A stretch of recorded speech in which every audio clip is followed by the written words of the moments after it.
Okay, it's 11 o'clock. We're going to go ahead and get started. Some people may be joining us a little bit late, but we are recording this, so I'm going to try to keep this fairly pristine.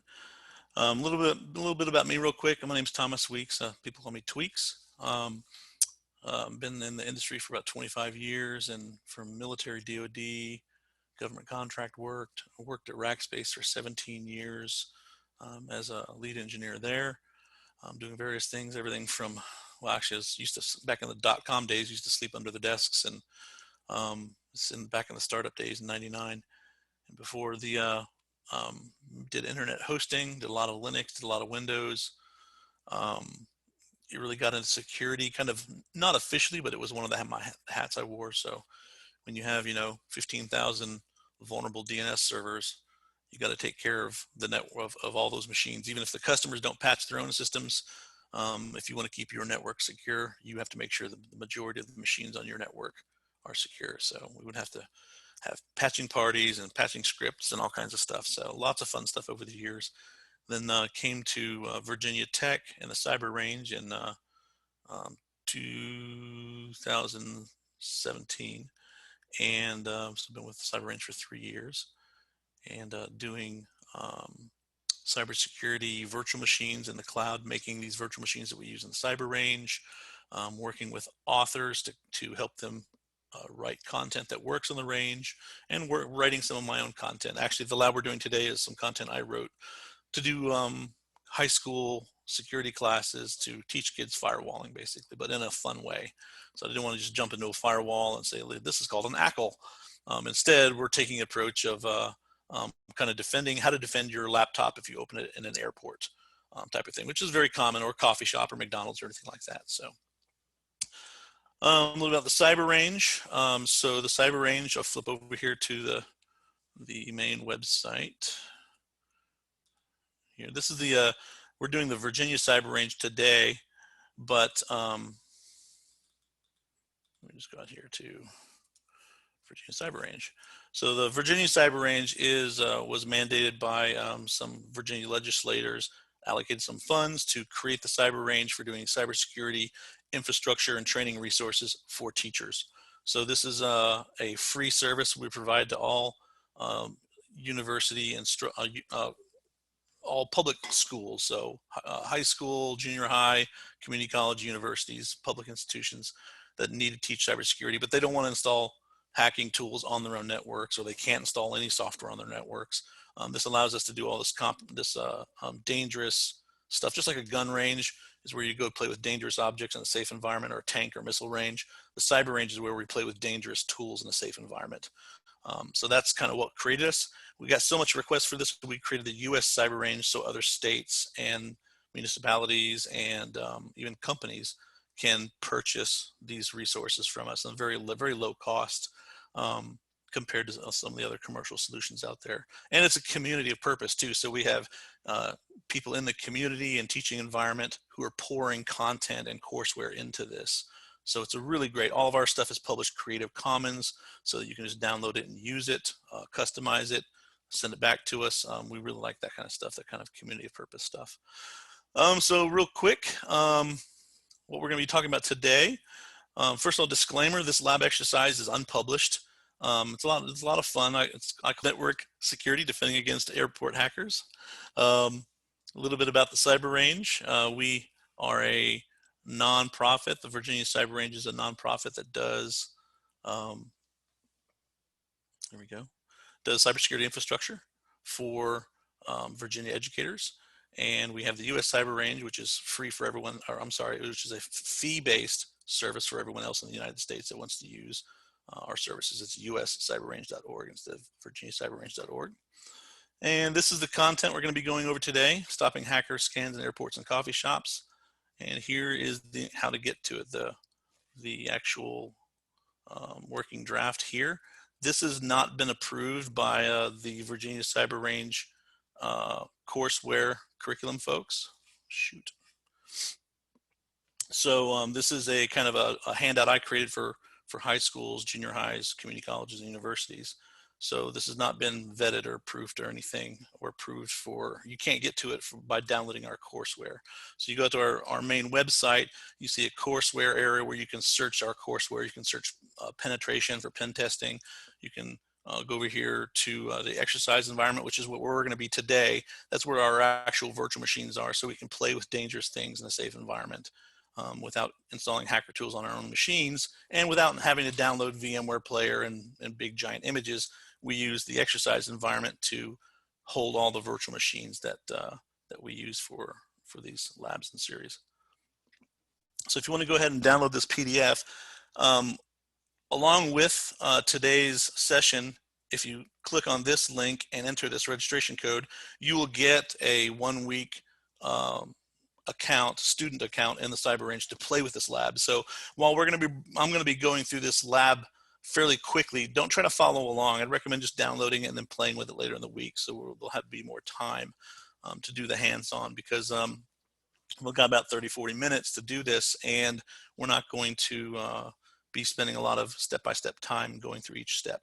So here is the workshop registration link. Click there, enter this code. I'll leave this up for a minute, and that will get you your account.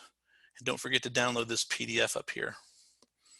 I think my next slide actually has it on there. So this is what we're going to be talking about today. This course is a really fun way to introduce kids to firewalling theory, basics of ports, protocols, IP addresses. Talks about how hackers scan and attack you on public Wi-Fi. So when you power up your laptop, what do hackers see? We're going to take a look at that. We're going to actually use Nmap and scan the network and see exactly what hackers see. So we will be using Kali Linux, and then we're going to talk about how to block those attack scans and attacks. So first we're going to scan. I'm going to show you guys also something not in this lab material is how to actually attack. So we're going to use a max channel ID attack that attacks RDP on the Windows system we're going to be attacking, and then how to defend against that using the Windows firewall. So there's the slides, handout, and I wish this requester, is there a way to make this requester go away? I don't know. Okay, so that's what we're going to be going over today. Anytime I do a hands-on hacking class, I like to start off with a little bit of ethics. We have an entire courseware section in cybersecurity ethics, kind of black hat, white hat, gray hat ethics. To help you along with that, let's see. I like to give teachers this resource. And I think we have this, I call this our white hat agreement form. This is a hacker agreement form we have them read through and sign that says, students agree to not expose vulnerabilities of the CyberRange, to report those to us, preserve confidentiality of any information you see of other students, which is typically impossible, but in case they do harvest information on other students. So use your range account with knowledge that we're recording your actions, and you hold harmless the instructors or CyberRange for any consequences of this course. So in other words, they take this information, go home, and use it to hack. This is saying we're not responsible for what happens. You're responsible for your own actions. And then abide by competing policies. And I agree not to attempt to gain unauthorized access, scan or modify anything unless you're not granted access to work on that thing. So I say basically I use this as a saying, we're going to give you some scanner tools. Be sure you only scan things that are yours. And if you're going to scan anyone else's stuff, get the permission first. We're going to get a little bit into that in the theory. But so I have them go through this and sign this, even though they're minors typically, and they can't really sign anything legally. This is just to put a bug in their ear to give them set some context and some expectations about what we expect out of them, because we're giving them some dangerous knowledge. So I'd like to do that first. So let's go ahead and jump in. Again, here are the slides. Here's the handout. If that stupid thing will go away. I guess if I keep touching the mouse. And that link, that bottom link, login.virginiacyberrange.org/registration is where you're going to go and plug in that code. Do that now. I'll give you a second to do that before we jump into the lab, because I'm not going to come back to this slide after that. So pull up a browser, login.virginiacyberrange.org/registration. And I'm going to write down the code so in case anybody asks. KEL 4DET 20 VRM. All right, go ahead and flip over. So this is the actual lab we're going to be going over. It talks about what the students are going to learn and some of the theory involved. I'm going to go over that verbally, so you don't need to read all this. Start off with teaching telling students IP addresses are a lot like a street address on your house. If you're using TCP along with IP, then every IP address that you have, every house in your neighborhood has doors and windows on it. That's the ways you get into and out of a house. The front door is the remote access port, 22 for SSH and 3389 for RDP or remote desktop protocol. So to get into the house, most people don't climb through windows unless you're surfing. If you're surfing web, then you're coming in port 80 or 443. If you're using email, you're coming on port 25, so very specific purposes. And port 445 for SMB, drive sharing, IMAP for checking mail. But if you're logging into a system, you're coming in over either 22 or 3389. Firewall is just like a wall around a house. It's to keep out unwanted guests. So if you have someone that's needing to come in on port 3389, which is the port we're going to be using to get remote access today, then you need to poke a hole in the firewall to allow that port through. So just like doors and windows are ports on a house, if you have a neighborhood of houses, it's okay to go around your own house and rattle all your doors and windows to see what's locked and what's not locked. But port scanning is when you scan a network for open ports. So scanning your network or someone else's network is like walking up and down your street rattling all your neighbors' doors and windows. It may not be illegal, but someone's probably going to call the cops on you. So it's not proper netiquette or network etiquette to scan other people's stuff without the permission. So that's one part of what I talk about when we have them sign that disclaimer, is that, don't scan stuff if you don't have permission to, or if it's not your own thing. I tell kids, absolutely, download Kali Linux and scan your home network. See all the Blu-ray players, see your sister's tablet and iPhone. It's very interesting stuff. It's a great way of learning. But don't, go to school and start scanning the school network. That's not your network. It's like rattling all the doors and windows, and you're probably going to get in trouble.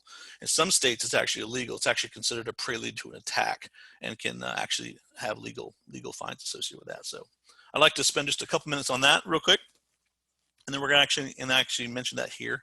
So warning, so always get permission. This lab is kind of cool because it's designed to be a 2-student lab. So you have the black hats are the people trying to break in, and then the white hats, the people who are trying to defend the laptop or thing in the airport.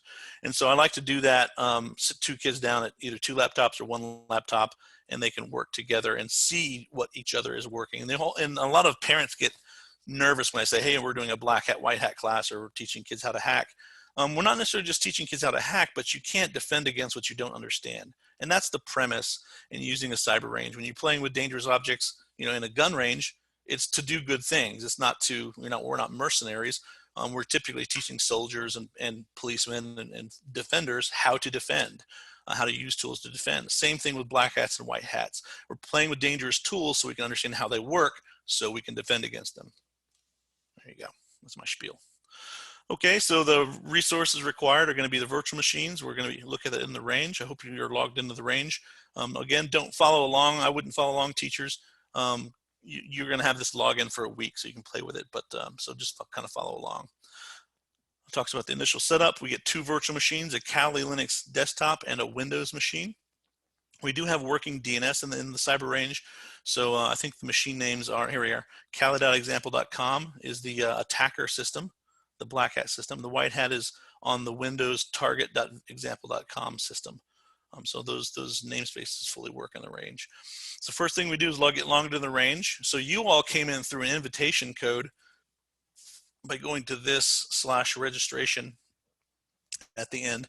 I'm already logged in as a myself in the range. So I'm just going to click on exercises now and go directly in.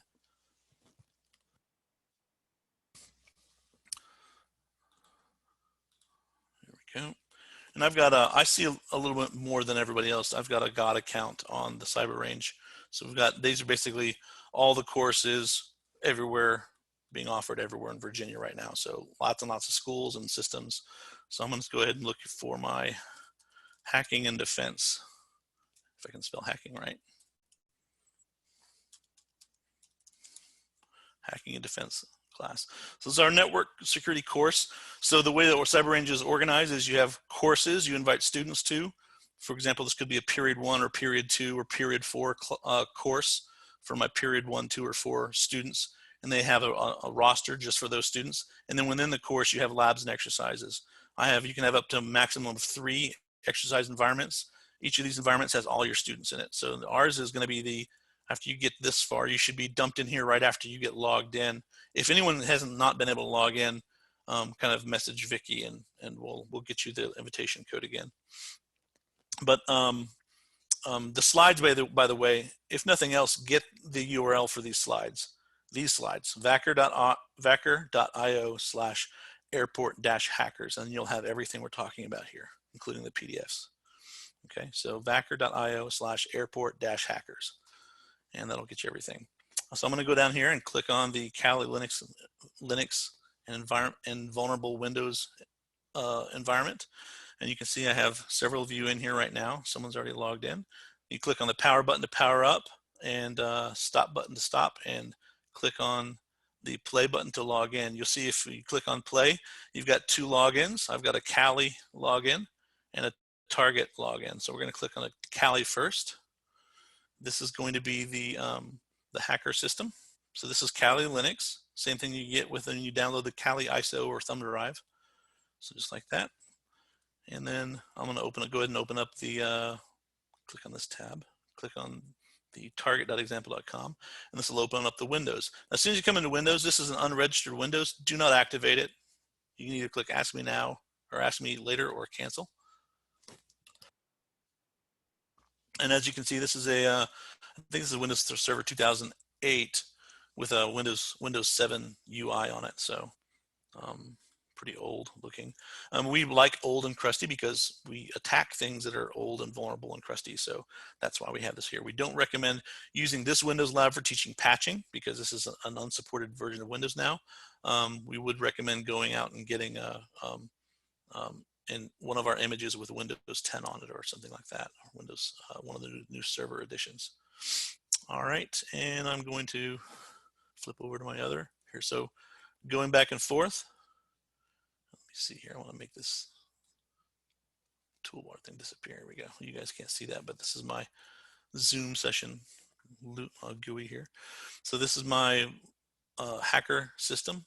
I'm going to drag that tab over here, the Kali.example.com, and this is the Windows machine. So this is where we're going to start checking out what's going on. This is where I'd have my step 3.1 in our lab. 3.1, log into the cyber range. The white hat should get into their Windows system. And then the black hat, step 3.2, should log into his Kali Linux. I want both students to type these commands from the Kali Linux side so they'll get familiar with these terms. Go ahead and do a host, or I think NSLOOKUP also works. Yeah, but a host is more current. Host space Kali.example.com. This will tell us the IP address for the box we're on. We are on Kali.example.com, and here's our IP. I usually have students write that down so they're connecting that name with an IP address. And then I have them do the same thing for target.example.com. So there we go. So it looks like they're on slightly different subnets. Actually, this is a /20 IP range. So if you do an IP ADDR show, you'll see this is a we're on this network was a /20. So there's 4,096 IP addresses, 4,094 IP addresses on this network. This is a fairly large network, so if we're going to scan it, it might take a little while. But we're gonna go ahead and first thing we're gonna have the black hat do after they're logging in, and they've got their host names on steps 3.6 to 3.8. Flip over here. Down here, they've done those commands. I have them write them down, so they write down their IP addresses. 3.6, going to have them go ahead and pull open the Windows system and pull open a browser. So we got something open here. And over back on this Kali system, we're going to go ahead and do a that's right. I wanted the Windows folks to go over here and make sure their firewall, and we should be good this time, but to make sure your firewall is on, but in what's called public network mode. See, I think it's network sharing. Go to network sharing center, pull that open, and make sure this is in public network mode. Anytime you go out in public, you should be in public network mode, because if you're in home mode, if we switch this to home mode, it's going to be shields are down, we're completely vulnerable, people can see everything about us. Public network mode is supposed to be fully locked down. I'm going to go ahead and put this in just as a demonstration. I'm going to put this in home network mode just so we can see what it looks like from the hacker side. So from the hacker side, I'm now going to go ahead and scan using Nmap. That's network map utility. I'm going to do a port scan of target.example.com. This is with the shields down. The firewall basically almost turned completely off. So I do this. Oh, no, I need to do it with a special no ping option. So nmap dash capital P lowercase n. Always tell kids in Linux, hey, capitals matter, upper lowercase matters, not like in Windows. Go ahead and scan the target system, and we'll get a pretty quick feedback on the open ports on that Windows box. Hopefully, if everything's working. There we go. Wow, a lot of ports open. So you can see right off the bat, if you see 135, 139, 445, you know it's a Windows box. This is these 3 ports right here are some of the most dangerous to leave open. This is the remote access port. That's that port we talked about in the graphic in our, where's my slides?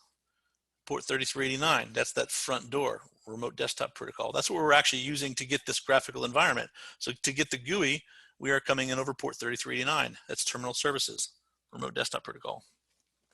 So we see all the stuff open. Now let's go back over to this Windows system. Shoot, sorry, I'm flipping around. Go back to the Windows system. Let's go back to public network mode. And that will turn on, bring up the shields and defend us. Now we should basically be invisible to people on the network. This is what if you open up your laptop in an airport or Wi-Fi, McDonald's or coffee shop, this is the mode you would be in. You should be completely invisible to hackers at this point, but let's go ahead and do a scan anyway and see what we can see.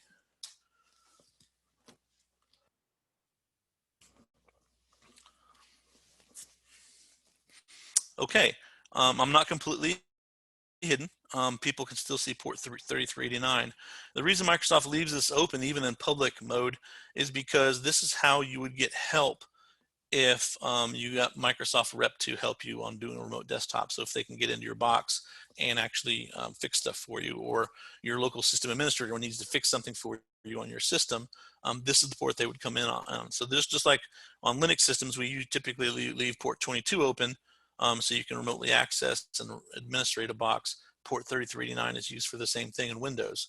The only problem is, like a lot of closed source proprietary applications, remote desktop terminal services is buggy as heck. And a lot of times these bugs don't get fixed until there's some worldwide 0-day exploit or something like that, and they roll out patches. So this is very commonly scanned for and attacked. So hackers will typically sit in an airport or coffee shop just scanning for this port. So I don't know why this was decided to be left wide open, that they should have done something different, but Microsoft decided to leave that open. So we're going to have to secure that if we're going to make this system secure. Let's go ahead and give a demonstration as to why it's not. And let's see, I've kind of skipped along, but we've scanned the system. Now let's go ahead and I'm going to do something that's not in the lab. We're on step 4.2 right now, where we're scanning target.example.com, but I'm talking about our lab material here. We're down here in step 4.2 now, I believe. Oh, we're not opening the Windows firewall yet, so we're still in step 3.9. Yeah, that's right. So we just did that. So let's go ahead and pretend like we're a user on this system. And what the hacker would do is, after they scanned you and saw, aha, I've got someone open, they could crash your system. They could launch a vulnerability or launch an attack, an exploit, and deliver a payload that could turn on your webcam, record your keystrokes, all kinds of fun stuff. I'll just show you one kind of not so malicious thing we can do, which is crash the RDP service itself. And this is not in the lab, but I'll go ahead and show it to you if you want to write a couple key phrases down. So we're going to do sudo space. Sudo is basically run this as root. Sudo space MSF console. This is going to bring up the Metasploit framework console. Metasploit is a very common hacking tool used to, it's got thousands and thousands of different vulnerabilities, exploits, payloads, all kinds of things. So this is a common hacker tool that after they enumerate your network and scan you, they're going to use this to actually do the attacks. So like you do after you're in the console here, this is the actual Metasploit MSF console.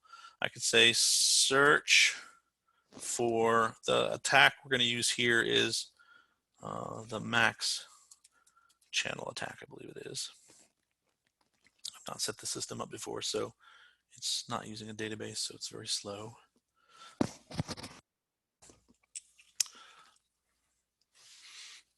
And this is a RDP attack that basically, RDP has the maximum number of channels it can simultaneously service. That's sessions, people connecting to a box using terminal services. So this attack saturates those channels so that it effectively stops RDP from working and crashes the service. So we're going to say use. If you've got I recommend if you're teaching a lot of Linux, get laptops or mice with a middle button, because double click, double left click, copies, middle click, pastes. That easy. There's no right click, right click, copy, right click, paste. Just double click. There you go. Double click, middle click. Very quick. Oops, I didn't say use. So I'm going to use this exploit. This is published back in 2012, so it's probably been patched against on newer systems. And I'm going to say show my options of this attack. What do I need to fill out? So it looks like I need to fill out rhost. So I can do that by saying set rhost to target.example.com. All right, show options. If RDP was running on a different port, I'd want to change the port here, but 3389 is the correct port. So at this point, I'm going to flip over here to the Windows box and make sure everything's running smoothly. Got my browser here. I'm out here doing stuff. VirginiaCyberRange.com. By the way, a lot of teachers use the browser in the virtual machines to give their homework assignments through like Google Drive and stuff like that. Did I type something wrong? Virginia. Oh, I may not have set up the proxy on the system, may not be working. But anyway, you can see I'm running applications, I'm doing stuff. As soon as I launch this attack by typing exploit, start sending the packets, saying bytes sent, checking RDP status, go back over here to Windows system and uh-oh, it's locked up. Can't do anything, it's dead. So this machine didn't crash. You can also do a blue screen attack and crash the system, but in this case, it's just stop the RDP session. Hackers will do this on your network. Well, in an airport, they would just do it for fun. But if someone's attacking your network, they're going to do this to all of your servers, so that your server administrators can't even log in. So this is a common attack. Now, crash the service, but let's see if it's still open if I scan it real quick. Oops. I'm just going to type get out of this. So I'm going to do another scan, see what I can see right now. So it's down. But typically Windows, after a service crashes, nowadays will restart that service after 60 seconds. They had a lot of problems with IIS going down back in the old days. So they said, hey, shouldn't we restart a daemon if it crashes? So they actually do that now. Let's scan it again and see what I see. See if we see before it comes back up. I may have waited too long. Still down. I think this session will still remain down because I'll have to start a new session. Let's go ahead and see what the scan says. It's taking its time. It must be down hard. So let's go ahead and reload this. I'm going to go back, close this, go back to cyber range and say open target.example.com. Okay, now it's back up. So it's come back up. So let me start the scan again. Probably see it's back up now. So basically we showed that, there we go, so it's back up. So we took a scan, saw what was vulnerable, attacked it, and took it offline. If to defend against this type of attack, and that's the next step I'd like to talk about, and this is down in step 4.2, I believe. We have the kids pull up the firewall interface. So the Windows firewall interface. We're beyond this. Here we go, Windows firewall. So click Start, type firewall, and bring up the Windows firewall. Oops. I always tell kids to pull up the basic firewall first to make sure it's turned on. Okay, you can change all the rules you want, but if you haven't turned it on, it won't do any good. Then go back here to firewall. If I can type firewall advanced security, and this is actually the firewall UI and rules. So we're going to look at to be able to defend against this, and we don't want anyone. It's the laptop. We don't want anyone logging into our laptop remotely, especially in a public interface and public environment. So we're going to go ahead and go into inbound rules. So this is going to control inbound traffic. And look, there's several hundred ACLs here, ACLs, access control list, or firewall rules. Filter this down really quick. Go here, filter by group, and look for remote desktop. There's remote desktop, desktop FX. We're doing remote desktop. I think the FX is UDP based, and this is TCP. So we want to do remote desktop. Double click on that, and there's the one rule we're interested in right there. I'm going to maximize this, expand this over a little bit. So here's the rule. We're going to double click on this. Now it's very important in the range. I'm a little laggy today. I'm getting packet loss on Comcast network for some reason. There we go. So this is what an ACL looks like, or a firewall rule looks like. You can allow the connection or disallow. Do not just collect on block this connection, because we're using RDP to get into this interface we're looking at. We're using RDP to get onto these systems. We're not sitting at a physical console on a physical server. This is a virtual machine in the cloud we're using RDP to get to. So if we block ourselves, which we can do, we click on that and hit OK, we're done. We can't get back in without, by the way, as an instructor, if you do that, you can go back over here to this interface and your kids, your students, and click reset. And it will reset the virtual machine back to stock. So if some student goes in here and locks themselves out, you can still salvage that by going here and resetting. They'll lose all their work. It'll wipe the drive and basically re-image the system. But hey, that happens sometimes, especially in firewalling. I think that's actually a good thing. I've taught firewalling, and many times, or well, a couple times, I've locked myself out in the middle of a class and had to call the data center before virtual machines and have them reboot the system or wipe the IP tables rules or firewall rules. So it happens. So what we're going to do today, we're going to allow the connection, but we're going to limit the scope to just the cyber range infrastructure. So click on scope, and we're going to allow these remote IP addresses. And these are the IP addresses that are in our document here. And these are very important. And I've never had a student screw this up, surprisingly, because it's very easy to do to get the wrong IP addresses.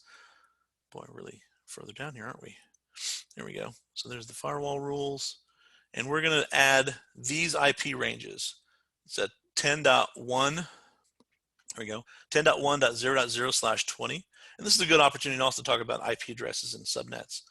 10.1.16.0/20 and 10.1.96.0/20. So these are the three IPs we want three IP ranges or networks we want to add. 10.1.0.0. So I'll say 10 and add 10.1.0.0/20. Okay. I always like to double, triple check this stuff because this is very important. You get this wrong, you will also lock yourself out. By the way, if you gotta lock yourself out, go ahead and let us know. Vicky we will want to take feedback on that, or they're not going to be able to get back in later in the week. 10.1.16.0, 10.1.16.0/20, 10.1.16.0/20, okay, and 10.1.96.0, 10.1.96.0/10.1.96.0/20, okay. Double check, triple check, because I'm serious. You lock yourself out quick with this. All right, and if your UI is still working, congratulations, you've made the allow rules, and the rest of the planet is being denied. All right, go back over here now in step, what is it, the black hat. We're going to rescan step 4.4 in the lab. There you go, 4.4. Black hat needs to get back on and run the scan again. Go back here to the attacker system. Run the scan one more time. And this time, it'll basically take a long time because it's scanning and not getting any SYNs back. SYN-ACK, three-way handshake type thing.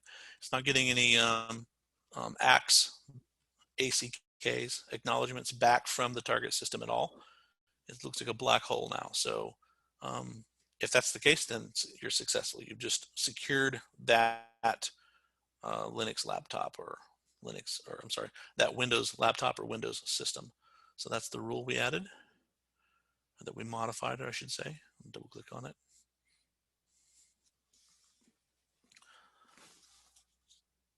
We're doing good. We're right at 40 minutes. There we go. So again, we are allowing connections only to the scope, those 3 IP ranges, networks. So you see here, it's not working. If I go over here and say remove,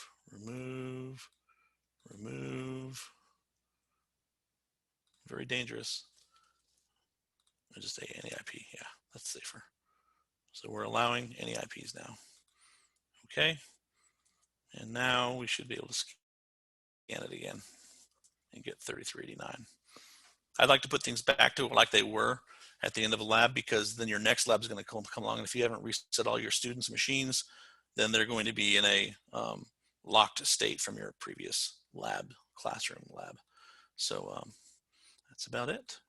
Like I said, if anyone has any questions, you can email me, just t.weeks@vt.edu. And that's about it. After you're done, you can stop your machines or leave them running. After 15 minutes of inactivity on the range, they'll be automatically shut down. So again, I'll go back to the slides real quick. These are the URLs to these slides, the handout for the class, and the registration link to get in. At the end of next week, that registration code will not work and your lab's going to shut off. So that's about it. You guys have a nice day. If you have any questions, you can always hit us up, open a ticket at the Virginia Cyber Range support. And I think we're about to launch some forums too, so teachers can go in there and ask questions and interact with me and other instructors to kind of get the best practices of, hey, how do you do this? Or how do you guys do firewalls? Or we can share things like the hacker agreement form and stuff like that too. All right, you guys have a nice day.